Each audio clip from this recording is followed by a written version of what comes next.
Suhaibi At-Tamimi rahmatullahi alai, bisa ga horewa da yadda da amincewa na Allah subhanahu wa ta'ala za mu ci gaba da karatu.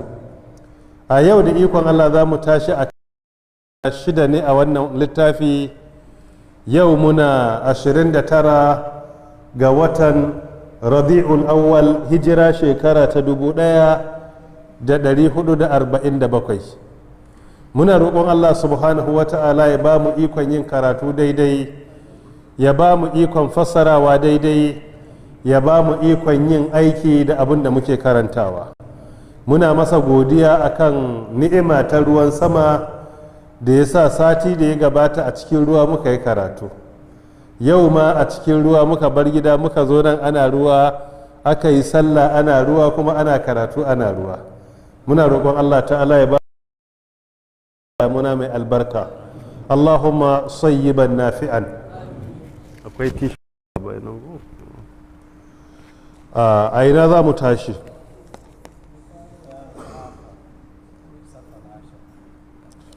Safa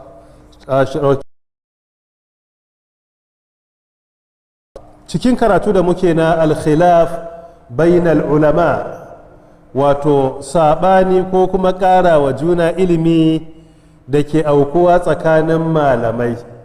Asbabuhu, sabubba da ke sa a samu wannan ƙara wa juna ilimi ko saɓanin fatawa, wa mawkifuna min, da kuma matsayin da muke ɗauka mu masu sauraro ko kuma ɗaliban ilimi.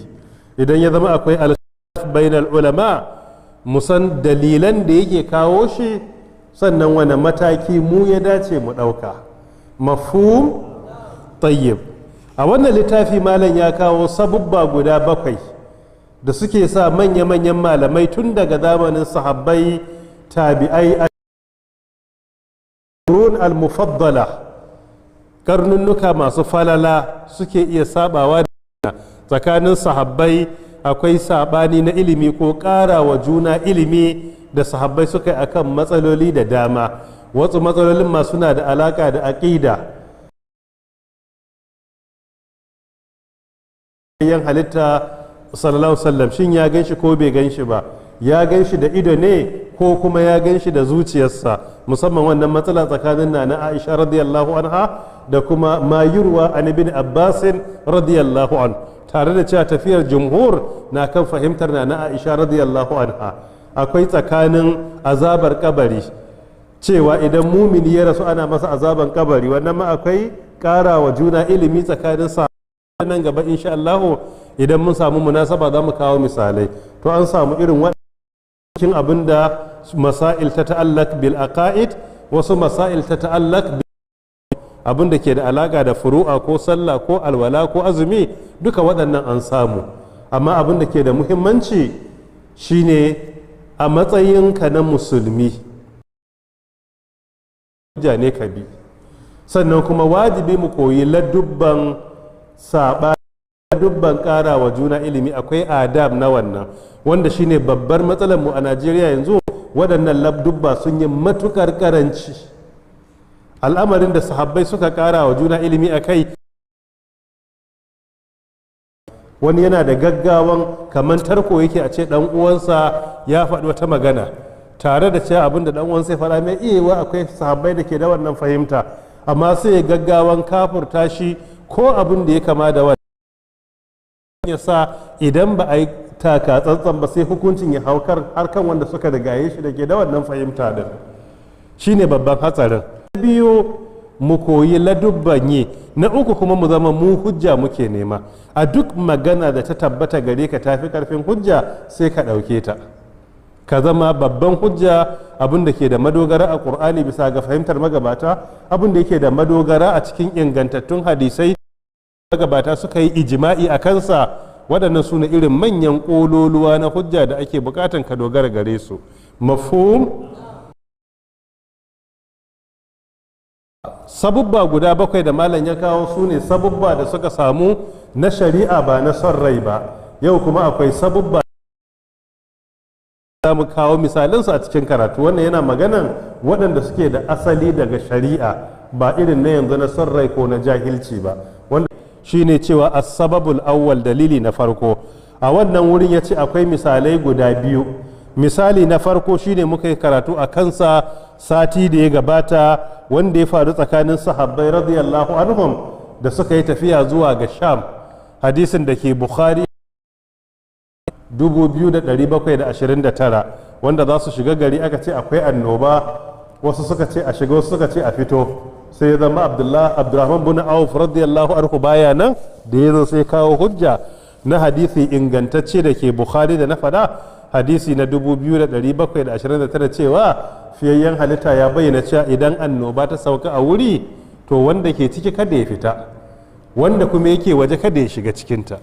A nan da ya fada shi kenan sai saɓani ya ƙare, wanda yake bayyana mana duk inda aka yi saɓani ko ƙara wa juna ilimi sai hujja ta zo ƙarara ta tabbata a ƙur'ani ta tabbata a cikin ingantaccen hadisi sai mu ce sami'ina wa ata'ana, ya zama kawai mu hujja mai ƙarfi muke nema.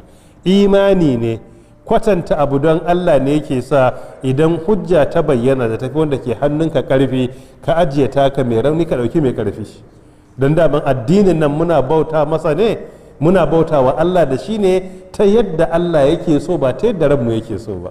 Komai addinin yana cikin tsari. Mafhum? Tayyib. Misali na biyu a cikin wannan babi shine babin da ke magana ayyakuna dalil lam yablig hadha al-mukhalif alladhi akhta fi al-hukm, ya zama dalilin bai isa wajen wanda ya saba wa wannan nassin ba, shi bai sani ba. To ya bada misali ɗaya. Misali na biyu malam yace misalun akhar, misali na gaba, kana ali ibn abi talib radiyallahu an wa abdullah ibn abbas radiyallahu anhuma yarayan anna al-hamila idha mata anha zawjaha ta'tad bi atwal al-ajalayn من 4 أشهر و10 أو وضع الحمل، فإذا وضعت الحمل قبل 4 أشهر و10 لم تنتقض العدة عندهما وبقيت حتى تنقضي 4 أشهر و10، فإذا انقضت 4 أشهر و10 من قبل أن تضع الحمل بقيت في عدتها حتى تضع الحمل، لأن الله تعالى يقول وأولاة الأحمال أجلهن أن يضعن حملهن. سورة الطلاق آية 4. Sheikh Muhammad bin Salih Al-Uthaymin Al-Wahibi At-Tamimi rahmatullahi alayhi yace kana Ali ibn Abi Talib, sahabi Ali dan Abu Talib Allah ya kara masa yadda, wa Abdullah ibn Abbas da Abdullah dan Abbas radiyallahu anhuma, su biyun nan wato da Aliyu da Ibn Abbas radiyallahu anhuma, yarayan suna ga annal hamil lalle mace mai juna biyu wadda take da juna biyu cikin wata ɗaya ko biyu ko uku ko hudu ko biyar ko shida ko bakwai ko takwas ko wata tara ko ma wanda ya kwanta, idan mata anha zawjuha, idan Allah ya ɗauki rayuwar mijinta ya rasu, ta'taddu bi atwalil ajalain, suka ce a cikin idda guda biyu za ta yi mafi tsawo ne, tana da idda biyu, akwai iddan wata 4 da kwana 10, akwai iddan juna biyu, suka ce za ta duba wanne ne ya fi tsawo sai ta yi wanda take longest idda ba karamar ba a cikin guda biyu. Wannan ita ce fahimtar Ali ibn Abi Talibin da Abdullahi ibn Abbasin radiyallahu anhuma, saboda idan muka duba ai idda biyu Allah ta'ala ya kira musu, ya kira walladhina yutawaffawna minkum wa yadharuna azwajan yatarabbasna bi anfusihinna 4 ashhurin wa 10, kamar yadda yake bakara aya ta 234 da kuma wa ulatul ahmali ajaluhunna ay yad'ana hamlahun da yake cikin suratul talaq aya ta 4, sai suka ce za ta duba wanne ne yafi tsawo sai ta yi. Mafhum? Tayyib. Shine min 4 ashhurin wa 10, na wata 4 da kwana 10 shine wanda za a ce akalla kaman kwana 130, kaman in an kiyasta sai a ce kusan kwana 130. Awwad ilhaml, ko kuma sauke abin da ke jikinta na juna biyu wato haihuwa, shine haihuwa sai a ce sauke abin da ta ɗauka suka ce za ta duba wanne fi tsawo sai ta yi. Abin da suke nufi da tsawo a nan wurin misali, idan aka ce mace na da cikin wata 2 sai mijinta ya rasu, a nan tsakanin wata 4 da kwana 10 da kuma haihuwanta wanne fi tsawo? Haihuwan ya fi tsawo. To anan suka ce sai ta bari ta haihu, saboda shi ya fi tsawo, don ana tsammanin za ta yi kaman wata 7 gabanin ta haihu ko adadin da ya kama da haka, sai suka ce za ta yi mafi tsawon ne. Idan kuma kaddara cikin wata 8 take da shi sai kuma mijinta ya rasu, a nan wanne fi tsawo? A nan kuma iddan ta fi tsawo, wata 4 da kwana 10, don ana tsammanin mai cikin wata 8 a cikin wata 1 tana iya haihuwa. To a nan sai ta koma ta yi wata 4 da kwana 10, suka ce za ta yi atwalul ajalai, wato mafi tsawon iddan za ta ɗauka a cikin guda biyu. A nan sun yi abin da ake cewa aljam'u bainahuma, shine sun haɗa nassosi guda biyu na ainihin bakara aya ta 234 da suratul talaq aya ta 4, suka ce to aljam'u bainahuma yadda ake gwama tsakaninsu shine ta yi mafi tsawo. Mafhum? Tayyib. Fa'iza wada'at alhaml, idan ta haihu shine ta sauke abin da ke cikinta, qabla 4 ashhurin wa ashir, gabanin ta yi wata 4 da kwana 10 nan sai haihuwa ta zo mata. A nan suka ce lan tantaqidil idda, iddanta bata kare ba inda kuma a wurinsu, wa baqiyat za ta zauna hatta tanqadiya, har sai ta yi 4 ashhur wa ashar, ta yi wata 4 da kwana 10. Fa'idan qadat, idan ka dauki fa'idan qadat 4 ashhurin wa ashara, a nan ka bayar da yasa rufuwa akai ya zama fa'ili kenan. Idan wata 4 da kwana 10 ya kare, ko fa'idan qadat 4 ashhurin wa ashar, idan ta kammala wata 4 da kwana 10 duka yana iya dauka. In ita ta kammala to wata 4 da kwana 10, ko kuma in wata 4 da kwana 10 ya kare, min qabli an tadha alhaml, gabanin ta haifu, baqiyat fi iddatiha, anan za ta zauna a cikin iddanta ne. Mafhum? Idan ta yi wata 4 da kwana 10 amma ba ta haihu ba, to a wurinsu ba ta kammala takaba ba, saboda a shari'a da shikan aure da rasuwar miji duka sunansu ta idda ne da larabci. Mu a Hausa akan ce idda shikan aure, takaba kuma shine miji ya rasu, amma a shari'a zaman da mace take ko shikanta aka yi ko kuma mijinta ne da su sunansa idda. Wannan iddatul talaq, wannan iddatul maut ko iddatul wafa, shine a ce iddan shikan aure ko kuma iddan rasuwa, amma dukkaninsu idda ne. Mafhum? Tayyib. Don haka suka ce in ta yi wata 4 da kwana 10, ko kuma gabanin ta yi wata 4 da kwana 10 sai ta haihu, suka ce za ta zauna a cikin iddanta hatta ta ba alhamla, har sai ta haifi cikin nan, ba ta kammala idda ba sai ta haifa. li'anna Allah ta'ala ya ƙul, domin Allah ta'ala ya ce wa ulatul ahmal ajaluhunna an yad'an hamlahunna, ma'abota juna biyu su ne wa ulatul ahmal, wanda suke da juna biyu, ajaluhunna, ajalin shikansu idan aka yi na aure ko kuma ajalin takabansu in miji ya rasu, an yad'an hamlahunna, shine su haifi abin da ke cikinsu, su haifi abin da ke cikinsu. Mafhum? Tayyib. Don haka wannan aya ta shafi wacce aka sake ta da wanda mijinta ya rasu. Wa yaqul, Allah ta'ala ya ƙara cewa walladhina yutawaffawna minkum wa yadharuna azwajan yatarabbasna bi anfusihinna 4 ashhurin wa ashra, a cikin suratul baqara aya ta 234. Allah ya ce walladhina yutawaffawna minkum wa yadharuna azwajan, waɗanda suke wafati a cikinku, wa yadharuna suke barin azwajan matansu na aure, yatarabbasna bi anfusihinna, matan nan za su zauna su yi jira da kawunansu 4 ashhurin wa ashra, wata 4 da kwana 10. Kaga in ka ɗauki wata, in ta cika kwana 30, wata 4 ya zama kwana 120, in ka ƙara kwana 10 ya zama kaman kwana 130. Mafhum? Tayyib. Don haka ya zama kwana 130.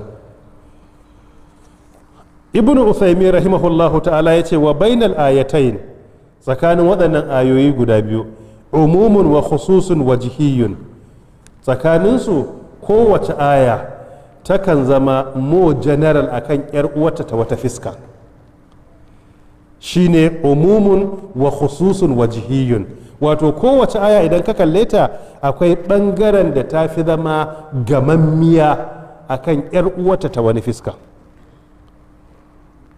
wa tariqul jam' baina ma bainahuma umumun wa khususun wajihiyun sannan idan za ka yi aiki da duka ayoyi biyu za ka ga kowace aya akwai fiskar da ta fi yar uwarta zama gamammiyar aya shine misalin da muka bayar a baya idan mace tana da cikin wata biyu mijin ya rasu to a nan kaga atwalul ajalaini mafi tsawon takabanta shine sai ta haihu idan kuma tana da cikin wata 7 ko 8 mijinta ya rasu a nan mafi tsawon ajalinta shine wata 4 da kwana 10 kaga ko ina akwai inda tafi yar uwarta zama mo general a hukunci wato gamewa a hukunci mafhum tayyib don haka wa tariqul jam'u bainahuma umumun wa khususun wajihiyun ay yu'khadh bi hadhihi sura allati tajma'uhuma don haka abun da yafi yadda za a hada tsakanin waɗannan ayoyi guda biyu na bakara aya ta 234 da talaq aya ta 4 shine a duba a fahimtar su wanne ne yafi tsawo sai a yi aiki da shi ya zama kenan an hada ayoyin an yi aiki da su don haka wata za ta yi aiki ne da takabar haihuwa don ya fi tsawo wata za ta yi da takaba ne na wata 4 da kwana 10 don ya fi tsawo kaga kowace aya akwai inda ake aiki da ita to wannan ita ce fahimtar aliyu bin abi talibin radiyallahu anhu da abdullahi bin abbas radiyallahu an ga matar da mijinta ya yi me ya rasu mafhum tayyib malam yace wala tariqa ila dhalika illa ma salakahu aliyun wa ibn abbas radiyallahu anhuma in dai da qur'ani zahiri zaka yi aiki babu wata mafita a cikin hukuncin dole sai ka yi hukunci irin yadda aliyu ibn abi talib da abdullahi ibn abbas radiyallahu anhuma suka yi in dai qur'ani kadai ka rike so dole sai dai kai wannan saboda a ka'idar shari'a in an samu at-ta'arud bainan nusus wato kamar nassosi guda biyu ingantattu ya zama kamar suna cin karo da juna tunda qur'ani dukkaninsa gaskiya ne so a ka'ida aka samu wannan abu na farko da ake shine aljam'u bainahuma shine mu duba ya za a yi dukkan waɗannan nasosi biyun a yi aiki da su ba tare da an ajiye ɗaya ba mafhum wannan shine matakin farko jam'u bainahuma shi yasa malamai ke cewa aljam'u aula min at-tarjih aljam'u aula min at-tarjih ka hada nasosi biyu kai aiki da su yafi daraja akan ka rinjayar da ɗaya akan ɗaya ka ce ba zan yi aiki da ɗayan ba in akwai yadda za a yi dukka biyu a yi aiki da su ya fi inganci akan rinjayarwa saboda in nan ya gagara tukuna sai a zo tarjihi sai a duba akwai alkauli arrajih akwai alkaulul marjuh sai a duba rajihi a sake saukowa zuwa ga matakin annasikh wal mansukh sai a duba wanne kuma ya soke dan uwansa idan ya zama babu jam'u bainahuma ayar da aka sauke da yamma ta sauka da yamma tana soke ayar da ta sauka da safe saboda annasakh tabbataccen abu ne a qur'ani mafhum tayyib don haka malam yace in dai zaka duba qur'ani ne a zahirinsa babu wata hanya ingantacciya ta ilimi sai hanyar da aliyu ibn abi talibin da ibn abbasin radiyallahu anhuma suka bi bayan wannan baka da wani abu na'am yace walakin sunna fawqa zalik sai dai aka duba cikin sunna kuma to akwai hujjar da yafi wannan inganci na yadda su suka yi su ga fahimta su da qur'ani amma aka samu hadisi kuma sai ka ga ya fito da hukuncin fiye da yadda su suka yi mafhum tayyib ibnu usaymin rahimahullah yake cewa faqad thabata an rasulillahi sallallahu alaihi wa alihi wa sallam hakika ya tabbata daga manzon Allah tsira da aminci sun tabbata gare shi fi hadithi subai'at al-aslamiyya a cikin hadithin subai'atul aslamiyya annaha cewa ita nafisat ba'da mauti zawjiha bi layalin, ta haihu bayan rasuwar mai gidanta da 'yan darare wato 'yan kwanaki kaɗan. fa'adina laha rasulullah an ta tazawwac, sai manzon Allah tsira da aminci sabbata a gare shi ya ba ta izinin ta je ta aure 'yan kwanaki kaɗan. hadisin yana bukhari hadisi na 4,909. mijin na rasuwa da few days, 'yan kwanaki ne kaɗan, layali kawai hadisin ya ce 'yan kwanaki kaɗan, maybe ka kaddara kwana 5 6 7 8 sai ta haihu. sai fiyayyen halda ce za ki yin aure babu damuwa, kin riga kin fita daga me, daga takaba. kaga a nan sai mu fahimcewa jam'u bainahuma da ibnu abbas da ali ibn abi talib Allah ya kara musu da suka yi, akwai hujja da ta tabbata a sunna da tafi wannan karfi. mafhum tayyib. malam yace wa ma'ana zalika, ma'anan wannan annana lalle mu na akhuzu bi ayati surati talaq, za mu ɗauki wannan aya ce ta cikin suratu talaq allati tusamma, wacce ake kiranta suratan nisa as-sughra, wato suratun nisa karama, saboda suratun nisa biyu ne, akwai babba suratun nisa ita ce sura ta nawa, ta 4 daga cikin jerin gwanin surorin qur'ani daga sama, wadda ta fara da ya ayyuhan nasu taqu rabbakum alladhi khalaqakum min nafsin wahidatin wa khalaqa minha zawjaha, ita ce suratun nisa al-kubra. ita kuma suratul talaq sai a ce suratun nisa as-sughra. mafhum tayyib. don haka wahiya umumu qawlihi ta'ala, shine gamewan maganar da Allah ya ce wa ulatul ahmal ajaluhunna ay yad'na hamlahunna, mata ma'abota juna biyu kammala ajalinsu na shikan aure ko ta kaba shine su haihu. kaga anan ba sai an yi jam'u bainahuma ba, hadisin ya tabbatar da cewa ana rinjayar da haihuwa ne akan wata 4 da kwana 10.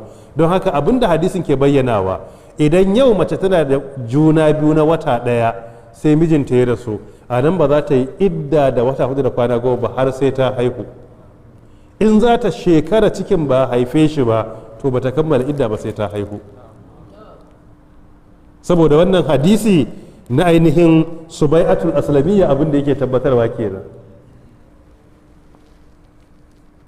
wa ana a'lamu ilma al-yaqin, fadilatu shaykh muhammad bin salih al-uthaymin al-wahibi at-tamimi rahmatullahi alayhi yace ni ina sani ilimi na yaqini in ji shi, anna hadha al-hadith, lalle wannan hadisi din law balagha aliyan wa ibn abbas, da dai ya isa wajen sayyidina aliyu da abdullahi ibn abbas Allah ya kara musu yadda, la akhadha bihi qat'an, da sun dauke shi sun bar waccar fatawar su kai tsaye, ko musu na sakan ɗaya ba za su yi ba. amma tun da ba su da hadisin a lokacin, sai suka yi ijtihadi da ayoyi guda biyu na qur'ani. amma yace ina da yaƙinin inda sun samu tabbacin wannan hadisi cewa ga hukuncin da fiyayyen halitta yayi sallallahu alaihi wa alihi wasallam, babu kokonto kai tsaye za su yi aiki da abin da nasu ya karantar. walam yadhhaba ila ra'ayihima, da ba su tafi zuwa ga fahimtar su ba. in an ce ra'ayi a wannan wurin iya nufin fahimta, ba wai irin yanzu na malam bahaushe ba, mutum yana ganin gaskiya ya juya mata baya a yi magana ce ni ra'ayina kenan. mun shiga wani hali na tsananin fitina, wannan fitinar ita ce a yanzu mutum zai rike ƙarya, yaƙinan ƙarya ne, a yi magana ya ce ra'ayinsa ne, har an mai da ƙarya ta zama ita ma ra'ayi ne da ake kwatanta ta da gaskiya. wallahi mutanen ƙwarai ba sa haka. duk abin da muke idan gaskiya ta bayyana mu ɗauki gaskiya mu bar ƙarya.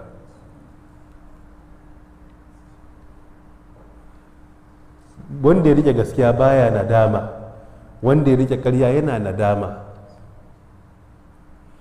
mu dai haƙƙin mu gaya muku, ko ku karɓa ko ku yi dariya.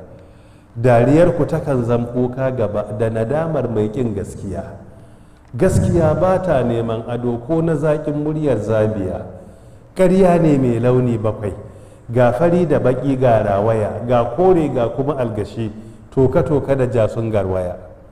Ita gaskiya kwaya ɗaya ce, ba ta neman ado. Ƙarya ne ake mata ado, amma gaskiya ba ta neman ado. In za ka faɗi gaskiya, komai ta ka jama ka biya. Shi yasa ba a cewa gaskiyar mutum ta ƙare, amma zuƙi ta mallansa na iya ƙarewa, amma gaskiyarsa ba za ta ƙare ba.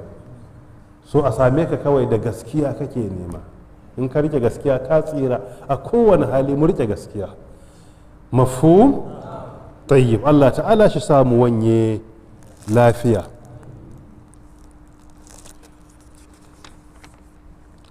Na'am.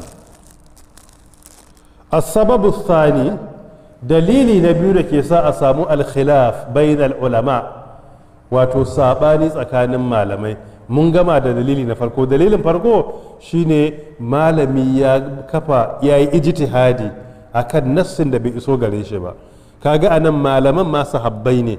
Ali ibn Abi Talib da Ibn Abbas radiyallahu anhuma sun yi ijtihadi gabanin ba su da nassi na hadisi ingantacce.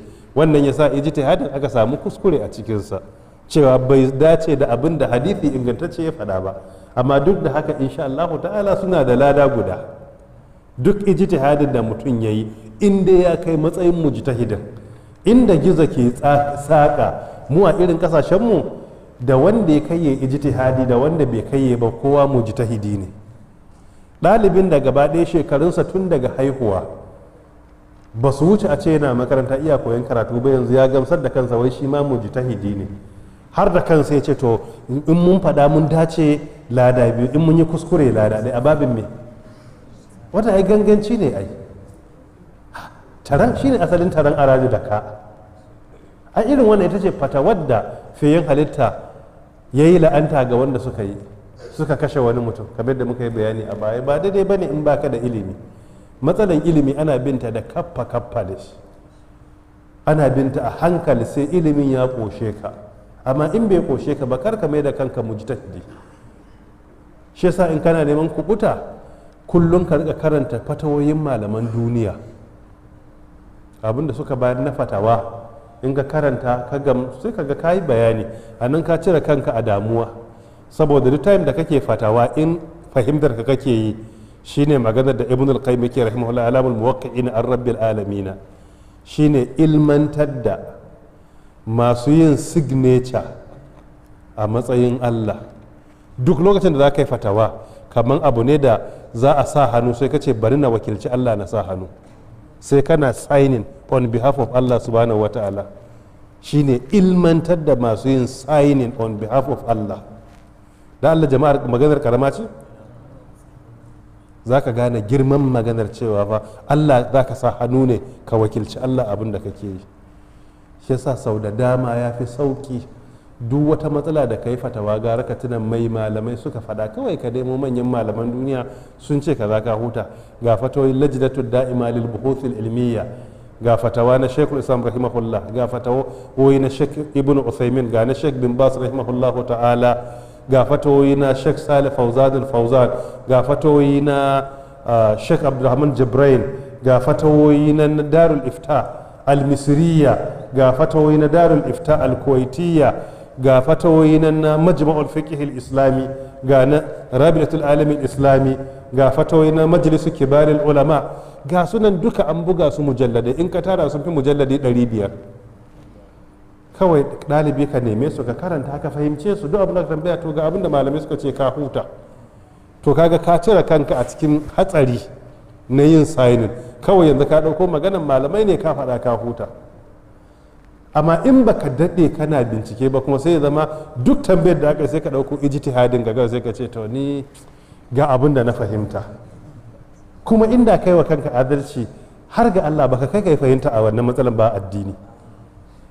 Matsala ce a ce sahabbai suna da fahimta, tabi'ai na da atba'u tabi'ina, kai baka karanta ba kuma ka zo ka faɗi fahimtar, kai wa kanka adalci? Ba kai wa kanka adalci ba.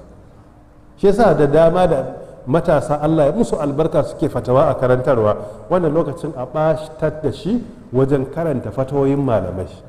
A cikin karanta ilimin ka zai karu, na biyu ka cire kanka a cikin jarrabawa da kuma halaka, na uku da ikon Allah idan kai mumarasa da wannan zai wahala a yi tambayar da baka ga sun amsa ta ba.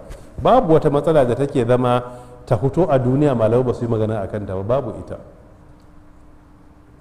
ita in dai ta hoto to insha Allah malamai sun yi magana a kanta. Mafhum tayyib. Don haka as-sababu thani za mu shiga dalili na biyu, ay yakuna al-hadithu qad balagha ar-rajula walakinahu lam yathik bi naqilihi.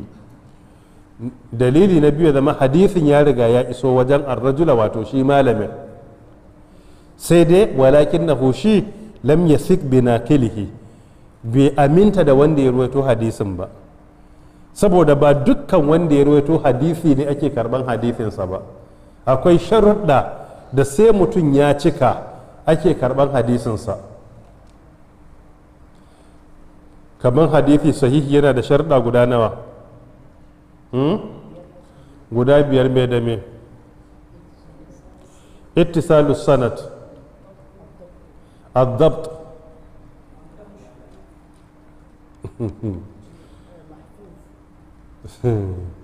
ka ketare waye zai kara gwadawa?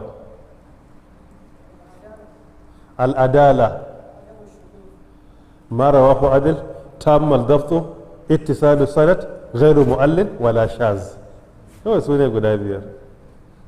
Na farko adali ya ruwaito shi, na biyu ya zama iya da tammul daft wato yana da memory mai karfi na abin da ya haddace baya manta kuma baya rutsewa. Na uku ittisalu sanad, chain din narrators na hadithi din isnadin ya zama babu inda ya yanke. Na hudu ya zama babu wata illa a cikinsa. Na biyar babu shuzuzi a cikinsa. waɗannan su ne sharuɗa guda biyar na hadithi sahihi. Amma akwai hadithi hasan, bambancin su ƙwaya ɗaya ne, shine me? Shine khafiful dabt. In ba a samu tammul dabt ba aka samu khafiful dabt to ya zama hadithi hasan. Mafhum? Wannan iya nufin kowanne sahihun li zatihi da kuma hasanun li zatihi.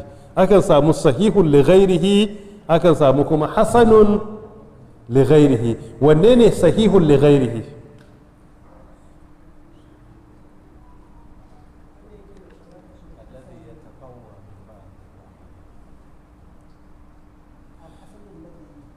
Asali hadithi hasanun ne li zatihi, amma ya samu ƙarfi ta hanyoyi da dama sai daraja ta dace daga hasanun li zatihi ya koma sahihun li ghairihi. Sai hasanun li ghairihi asalinsa yana da illa amma ya zo ta hanyoyi da dama da yuqawwi ba'daha ba'dan, dalilin wannan sai zama hasanun li ghairihi. Mafhum? Tayyib. Don haka dalili na biyu da ke sa malamai su ƙara wa juna ilimi shine ya zama malamin bai nutsu da wanda ya rawaito hadisin cewa hadisin ingantacce ba ne. Akwai hadisin da wani zai ɗauka sahihi ne wani wurinsa bai inganta ba, kuma ba da ra'ayi ko son rai yayi ba, da ilimi yayi. Malam ya ce ibnu Usaimin rahimahullah ya cewa wa ra'a annahu mukhalifun lima huwa aqwa min. Sai malamin iya ga wannan hadisin ya saba wani nassi da ya fi shi wannan hadisin inganci. Imma nassin a hadisin ya zo, imma nassin a ƙur'ani ya zo. Fa akhadha bima yarahu aqwa min, sai ɗauki dalilin da yake ga yafi ƙarfi. Yanzu akwai hadisai da dama da Sheikh Muhammad Nasiruddin Al-Albani rahimahullah yana da fahimtar sun inganta. In ka ɗauki bin Bas rahimahullah sai ga wani bai inganta ba, Ibn Uthaymeen rahimahullah yana ga wani bai inganta ba, tare da cewa a mafiya yawa a sanin ingancin hadisi yana gabansu. Amma kamar a fiqhul hadith ko kuma istinbadin ahkam a cikin nusus babu kokonto Ibn Uthaymeen rahimahullahu ta'ala wannan shi yake ɗauke da tuta, shine faqihul umma. In dai wai istinbati ne a cikin nusus na ƙur'ani ko hadisi to haddith wala haraj. Amma har a cikin malaman hadisi din akwai waɗanda za ka ga suna an karar da Sheikh Muhammad Nasir tun yana raye da kansa zai kira sunansu ya ce a waje kaza na ce ya inganta sai dai sun ban hujjar da yanzu ina ga bai inganta ba. Akwai wanda kuma yake ga bai inganta ba daga baya inganta. In ka duba ta haƙiƙin ko da silsilatul ahadith sahiha da irwa'ul ghalil duka sabin ta haƙiƙi za ka ga akwai inda yake ishara na canja matsayarsa akan da yana ga ya inganta yanzu bai inganta ba, ko da bai inganta ba yanzu yana ga ya inganta. Har ma wani lokaci mulahazar ɗalibansa ke masa irin su Sheikh Abu Ishaq al-Huwaini rahimahullah, ko kuma irin su Sheikh Ali Hassan Ali Abdulhamid da makamantansu, ko su Sheikh Zuhair rahimahumullah wa hafizahumullahu ta'ala ga wanda suke raye. So duka za ka ga hatta ɗalibansa na iya ankarar da shi. So ala ayi halin akan samu saɓani ko ƙara wa juna ilimi na bambancin fatawa saboda rashin amincewa akan cewa hadithin nan ya inganta ko bai inganta ba. Mafhum? Tayyib. Malam ya ce wa nahnu nadribu mathalan aidan, za mu ƙara buga misali again. Laisa fi man ba'da sahabati walakin fi sahabati anfusihim. Shi ma wannan misalin ba wai na abin da ya faru bayan sahabbai sun wuce ba ne radiyallahu anhum, a'a misali ne na saɓani ko ƙara wa juna ilimi da ya faru a zamanin sahabbai a lokacin da wahayi ke sauka. A wasu kuma abubuwan wahayin ya daina sauka don fiyayyen halitta ya rasu kuma suna raye. Mafhum? Tayyib. Misali Fatimatu bintu Qais radiyallahu anha, akwai Fatimatu yar Qais Allah ya kara mata yadda, tallaqaha zawjuha, mai gidanta ya sake ta. Akhira thalathi tatliqatin, na ƙarshen shika uku. Daman an yi shika ɗaya, an yi shika biyu, to yanzu na ƙarshen ukun nan sai ya sake ta, an yi shika uku. Fa arsala ilaiha wakiluhu bi sha'iri nafaqatin laha muddatal idda, sai wakilinsa a auren ya aika mata da alkama ko sha'iri, mafhum, na zaman da za ta yi gwargwadon kammala iddanta. Muƙaddara cewa illanta za ta yi al'ada uku ne, sai aika mata da sha'iri gwargwadon abin da take bukata na tsawon wata uku. Walakin naha sakhitat ash-sha'ir wa abad an ta'khudahu, sai dai ita sai ta yi fushi, ranta ya ɓaci, ta ƙi karɓan wannan sha'irin da aka kawo mata ko alkama ko abin da ya kama da haka. Tana ga yayi kaɗan, kawai a turo min alkama haka kawai don ya sake ni, ai yayi kaɗan. Tana buƙatan a kawo mata wani abin da ya fi wannan daraja na lokacin idda, don a fahimtar ta responsibility ɗaukan nauyin idda a kansa yake.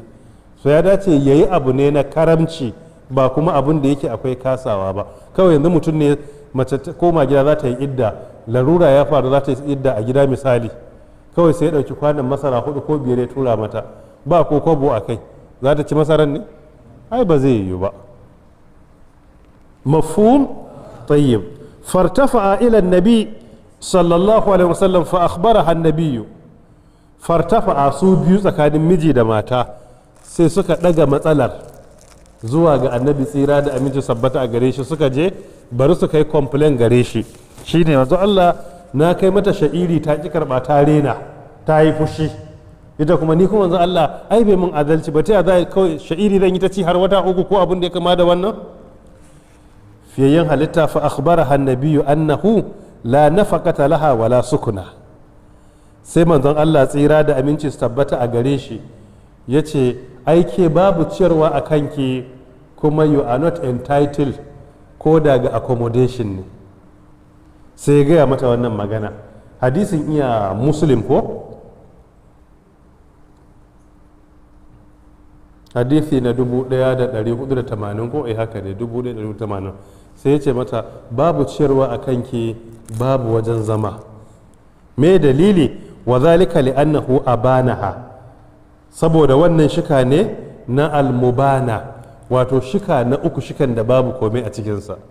So da matar da aka mata shika na uku ba na ɗaya ba ba na biyu ba na uku ne, ba ta da haƙƙin accommodation wajen zama, sannan ba ta da haƙƙin ciyarwa, sai dai in tana da juna biyu, to wannan dalilin juna biyu kuma dole a ciyar da ita saboda ɗan da ke jikinta.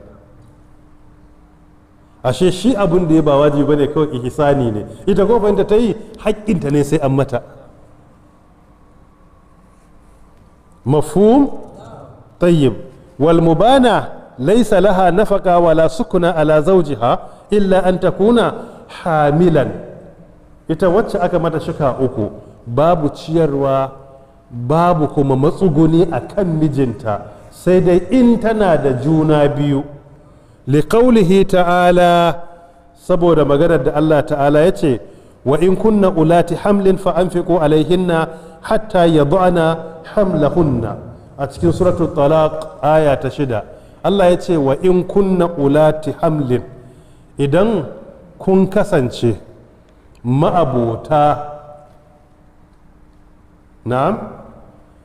ma'abota juna biyu, sai ce fa anfiqu alaihinna, ku yi ta ciyarwa a kansu hatta yad'ana hamlahunna, har sai sun haifi abin da ke jikinsu. kaga anan wacce da ke da juna biyu, ko da shika na uku ne, wajibi ne a ciyar da ita, a kula da ita har ta haihu. in ta haihu kuma a ci gaba da ɗaukan nauyinta don ta shayar da wannan yaron ko kuma yarinyar da aka haifa. duka wannan haƙƙi ne akan mai gida, kuma uban ɗan da aka haifa shi ne zai ci gaba da yi. wannan shi ne adalcin addini. mafhum tayyib.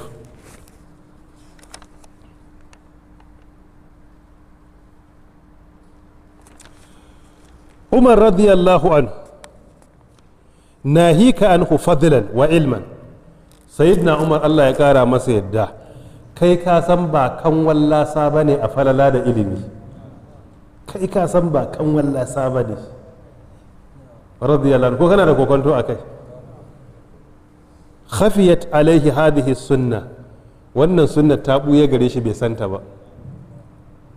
sayyidina umar radiyallahu anhu da kansa bai santa ba.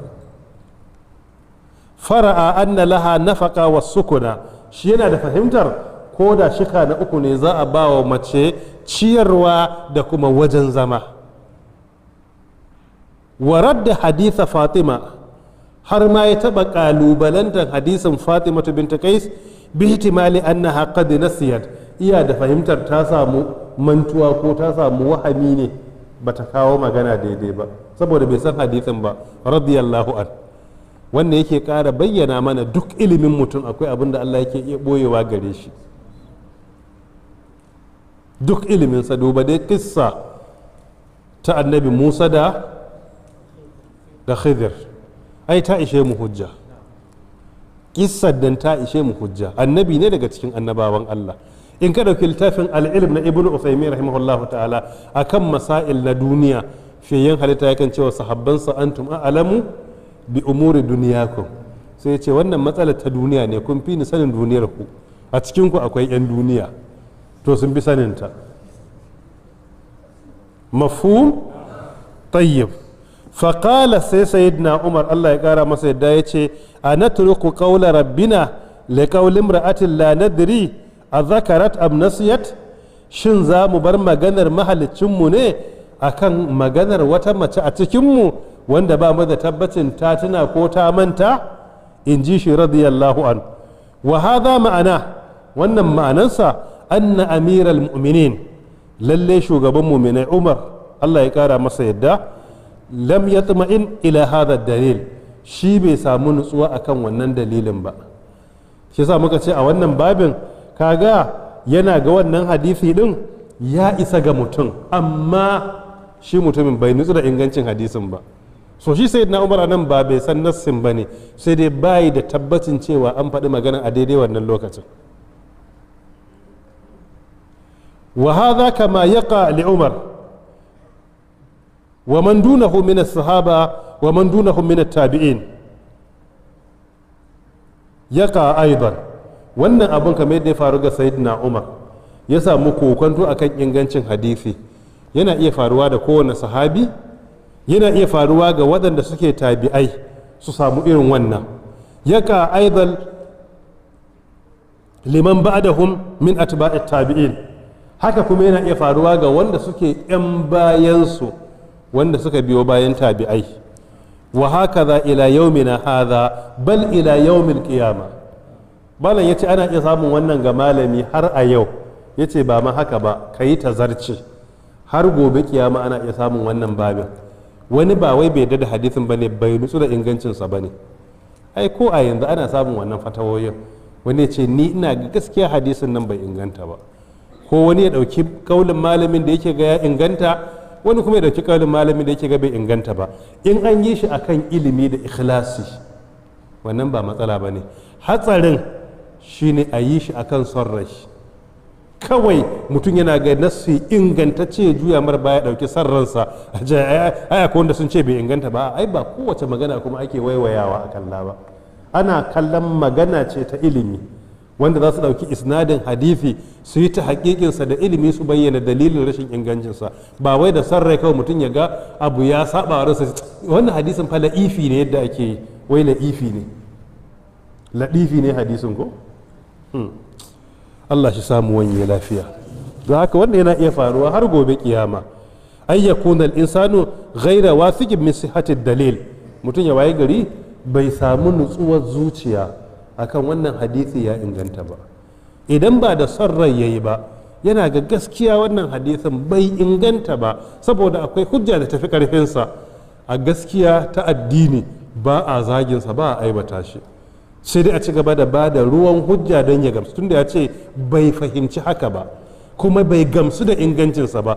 to kai haƙƙinka ba ka zage shi ko ka aibata shi ba, abin da ke kanka shine ka yi ta bincike kana kawo hujjojin da zai tabbatar da magana ta inganta. wannan fa shine addini.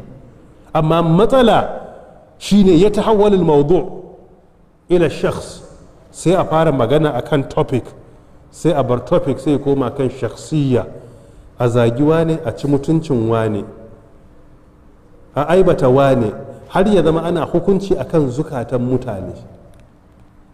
wanda fiyayyen halitta da kansa ya ce ni kaina Allah bai umarci na rika cin cikin mutane ba, yana aiki da zahiri ne, abinda mutum ya ɓoye shi da Allah. amma kai dan adam da zahirin mutum kake hukunci. al-akhadhu bil-zahir fallahu yatawalla as-sara'ir. kana aiki da zahiri, abinda mutum ya ɓoye a zuciya baka da ilimi, Allah shi yake jibintar sirrin kowa. amma mu muna aiki da zahirin dan adam ne. shi yasa in ka duba cikin kaifa nakhtalif shafi na 69 ya ka irin maganganu da yanzu ake yi daga matsala ta faru akan wani mawdu'i topic, sai a bar topic sai a koma cin mutuncin juna, sai a ma bar maganar ilimin gabaki daya. wannan ba addini ba ne. in mutum ya magana ka kalli qadiyyar da ya magana, ka yi magana ta ilimi, ba wai ka koma cin mutuncinsa ba. ba haka ake addini ba. har yana ka misali sai a ce fulanun mat, fulanun kafir, fulanun munafik, fulanun munharif, fulanun mata fa ila jahannama wa bi'sal masir. yace wa qad tuqalu hadhihi al-kalima fi haqqi imamin azim aw da'iyatin sadiq nasibu wallahu hasibuhu. sai kaga matasa yace suna commenting, sai a ce wane kafiri ne, wane mushriki ne, wane munharif ne, ya bar hanya. wani ma cewa yake wane ya mutu zuwa ga jahannama zai tafi. ya ce sai kaga ana faɗan wannan kalma a cikin wani babban malamin addini wanda duk duniya ta shaida malami ne, amma matasa ɗaliban ilimi Allah ya musu albarka ya shirye su, sai su ɗauki wannan manhajin a zagiwa ne, a aibata ne, sai zama an daina addini an koma yi wa mutane hisabi. shi bai da aikin alheri ko ɗaya da zaka bayyana gashi dan yayi, amma duk wanda ya aikin alheri sai ya zauna masa hisabi. amma shi ba zai taba duba kansa ba, kuma in ka ɗauki rayuwarsa babu abun sha'awa. in ya yi aure haƙƙin iyali baya iya bayarwa, iyayen da suka haife shi suna Allah wadai da halinsa, 'ya'yansa baya kulawa da su, amanan an ba shi kuɗin masallaci sai ya sama da faɗi da shi, amma duk sai tara waɗannan laifuffuka sai hausa daga kallon wasu yana musu hisabi. ba haka addini yake ba. addini idan ya zo hisabi ka damu da yi wa kanka hisabi. ya ayyuhan nasu taqu rabbakum alladhi ya ayyuhal ladina amanu taqullaha wal tanzur nafsun ma qaddamat li ghadin wattaqullaha inna allaha khabirun bima ta'maluna cikin suratul hashr aya ta 18 sai ce wala takunu kal ladina nasullaha fa ansahum anfusahum a aya ta 19 wannan shine asalin kar ku zama irin jama'ar da suka manta da Allah sai Allah ya mantar da su kawunan su shine mutum ya zauna ya taya wasu hisabi bai tuna shi zunuban da yake wa Allah shi sa kullum a rayuwa ka damu da kanka ba wani ba kai ka damu da kurakuranka da kasawanka amma kar ka damu da mai wani yake yi Allah zai tambaye ka akan kanka ne ba zai tambaye ka akan wani ba amma kai kanka za a tambaye ka akan kanka so wannan ya zama shine babban abun da ya dame ka kanka Allah ya sa ka tsira gobe kiyama to sai ka dage da wannan yana da matukar muhimmanci mu rika shagaltuwa da kanmu ka zauna kai wa kanka hisabi ka duba kasawarka ka ga yaya za a yi ka ƙara improving nan gaba ya za ka ƙara gyara kanka ka zama bawan Allah na kware kullum ka yi ƙoƙari yau ɗinka tafi jiyanka gobenka insha Allah ta'ala tafi yau ɗinka inganci to haka ne siffar bawan Allah na kware ba ana samun bawan Allah a yi wa mutane hisabi ba ne ana samun sa ne akan yi wa kansa hisabi don ya gyara ayyukan kansa da kansa mafhum tayyib malam yace wa kam ra'ayna min aqwali li ahli al-ilm sau da dama muna gani cikin maganganun ma'abota ilimi fiha ahadithun yara ba'du ahli al-ilmi annaha sahiha sashin ma'abota ilimi na ga waɗannan hadisan ingantattu ne fa ya'khuduna biha sai su dauka su yi aiki da shi wa yaraha al-akharuna da'ifa sauran kuma suna ga bai inganta ba kamar yanzu misalin qadiyyar yin azumin nafila ranar al-asabar kai tsaye wanda ke haramtarwa da kada a yi sai dai a cikin abin da Allah ya farlanta mun sha magana akan wannan hadisi ko a lokacin da ya faɗi a arfa na yi magana mai tsawo ba sai na maimaita ba Sheikh Muhammad Nasir rahimahullah yana ga hadisin ya inganta Ibn Uthaymeen rahimahullah yana ga hadisin bai inganta ba yace ko ala taqdiri sihhatihi ko da ya inganta ba zai hana mutum yin azumin kaman arfa ko ashura ko abin da ya kama da haka ba so wannan duka zamani ɗaya suka yi amma in ka zauna za ka ga kowa da irin abin da yake da shi na fahimta a cikin addini wannan misali kawai nake bayarwa kuma akwai su da dama kaga akan hadisi ne guda ɗaya amma su ga fahimtar su shi Sheikh Muhammad Nasir rahimahullah shi ga fahimtar sa kuma a cikin su dukka in ka duba babu wanda ya kalli dan uwansa yace kai ka bata a hanya kai lalatacce ne kai muftadi'i ne wallahi ba su yi a cikin su ma mai dan tsananin magana shine Sheikh Muhammad Nasiruddin Albani rahimahullah ya fi kausasawa amma ba za ka taba ga alƙalaminsa ya ci mutuncin irin su bin Bas ko Ibn Uthaymeen rahimahullah ba sai ka ga akwai kaddarawa tare da su shi ne fa yake yaba Ibn Uthaymeen rahimahullah da cewa Allah ya wa Ibn Uthaymeen baiwa da sarrafa fiqihu kamar yadda Allah ya sauwake wa Annabi Dawud fasahar sarrafa karfe wannan misali ne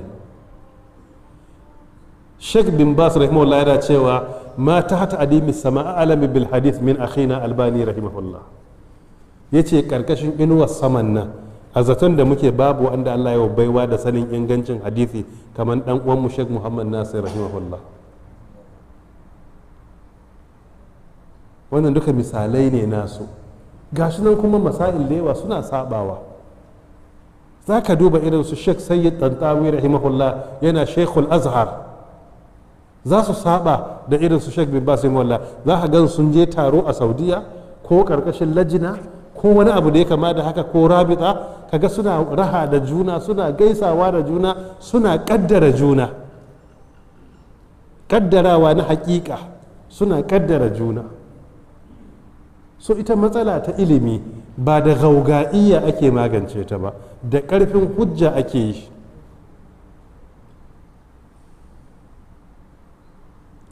imamu shatibi rahimahullah na cewa law kana al-ghalaba fil mujadala bi raf'i saut la kana al-juhalu awla bil ghalaba lakin al-ghalaba bil hujja wal burhan wa in kana sautu munkhafidan yace da dai hujja a cikin jayayya na ilimi ana yin rinjaye ne a yi defeating abokin debate da ɗaukaka sauti da iya zagi da bakar magana, ya ce da jahilai sun kada kowa a debate. sai ya ce amma ana yin nasara ne da ƙarfin hujja da dalili, ko da ku sautin ƙasa-ƙasa ake magana. Shi addini dukkaninsa ɗan hujja ne. Babban abu shine don Allah mu yi don Allah, don Allah abin da za mu yi don Allah. Kar mu riƙe wani abu da bai da dalili na addini mu ce kar a ce mun bari mun kasa. Wallahi wannan ba daidai ba ne. Duk abin da ka riƙe ko gadansa kai a gida, in dai bai da hujja aje shi ka ɗauki abu mai dalili.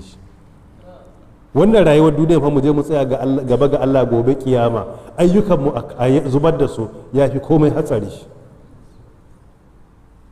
Kuma addinin nan ba mallakar mu bane, addinin na Allah ne, kuma dole a bauta wa Allah ta yadda yake so ba yadda ranmu yake so ba. Duk inda hujja ta bayyana ta fi taka, kar ka ji nauyi a ko'ina ka ce jiya na ce kaza, yau ga abin da ya bayyana na ce kaza. Kuma kar ka zama cikin jama'a da suke cewa ni tun da Allah ya ni ban taba canja fatawa ba, to ai baka karatu kenan, ko baka bincike ko baka yi don Allah. Saboda hatta sahabbai sun canja fatawoyi, to kafi su ilimi ne ko tsoron Allah ko sanin ya kamata. Duk cikin wannan ba mu kai su ba, so da aka ya zama kullum a addininmu hujja muke nema mu yi. Duk inda hujja ta bayyana ajiye abin da ka dauka da ka dauki hujja kawai ga ci gaba ka huta. Mafhum? Tayyib. don haka malik ya cewa wa kam ra'ayna min aqwalin li ahli al-ilmi fiha ahadith yara ba'd ahli al-ilmi annaha sahiha ya'khuduna biha wa yaraha al-akharuna da'ifa fala ya'khuduna biha. Wasu na ganin hadisi ya inganta su yi aiki da shi, wasu na ga hujjan bata inganta ba na hadisin su ajiye. li adamil wuthuq bi naqliha ad rasulillah, saboda ba su samu amincin cewa manzon Allah tsira da aminci su tabbata a gare shi ya faɗi wannan magana ba. Ai inda ake samun saɓani shine ba fa shi wanda ya saba maka cewa yayi ya yadda manzon Allah ya faɗa amma ba zai ba, a'a cewa yayi ban yadda da ya faɗa ba. So aikin da ke gabanka na farko ka gamsar da shi yayi aiki don Allah, ka tunatar da shi akan don Allah yake nufi a wannan, sannan na biyu ka ba shi hujjojin cewa tabbas manzon Allah ya faɗa sallallahu alaihi wasallam. shi ne aikin da ke gabanka. Ai ba daga attaura ya ɗauko hujjarsa ba, shi yana da fahimtar wannan bai inganta ba ne, sai ka bi shi a hankali ka ba shi hujjoji da su gamsar da shi. Allah ta'ala shi samu wanye lafiya. as-sababu thalith, dalili na uku a cikin guda bakwai. Saura minti nawa? Lokacin ya mayi? To sai mu dakata a nan insha Allah ta'ala. Za mu tashi akan dalili na uku a karatu na bakwai in Allah ya kai mu. Muna roƙon Allah ya ji kan iyayenmu da malamanmu, Allah ya musu rahama ya gafarta musu, ayyukanmu na ƙwarai Allah ya karɓa, inda muka kuskure Allah ya yafe mana. Allahumma salli ala Muhammad wa ala ali Muhammad kama sallaita ala Ibrahim wa barik ala Muhammad wa ala ali Muhammad kama barakta ala Ibrahim wa ala ali Ibrahim innaka Hamidul Majid. اللهم ارحم آباءنا وأمهاتنا وإخواننا وكل من سبقنا بالإيمان. waɗanda suke mazlumun a ƙasar Gaza Allah ya kubutar da su, waɗanda suke mazlumun ko ina suke a duniya Allah ya kubutar da su. Muna roƙon Allah ta'ala ya rahama da jinƙai da gafara zuwa ga iyayenmu da malamanmu da zuriyarmu. Allah ya rayar da mu akan daidai, ɗauki rayuwarmu akan imani. Ayyukanmu na ƙwarai Allah ya karɓa, kurakurai Allah ya yafe mana. Abubuwa da suka dame mu a kasar mu Najeriya Allah ta'ala ya magance mana. Allah ta'ala shi sa mu gudu tare, mu tsira tare, mu shiga aljanna tare. Sai kowa ya karanta kafaratul majlis. Subhanaka Allahumma wa bihamdik ashhadu an la ilaha illa anta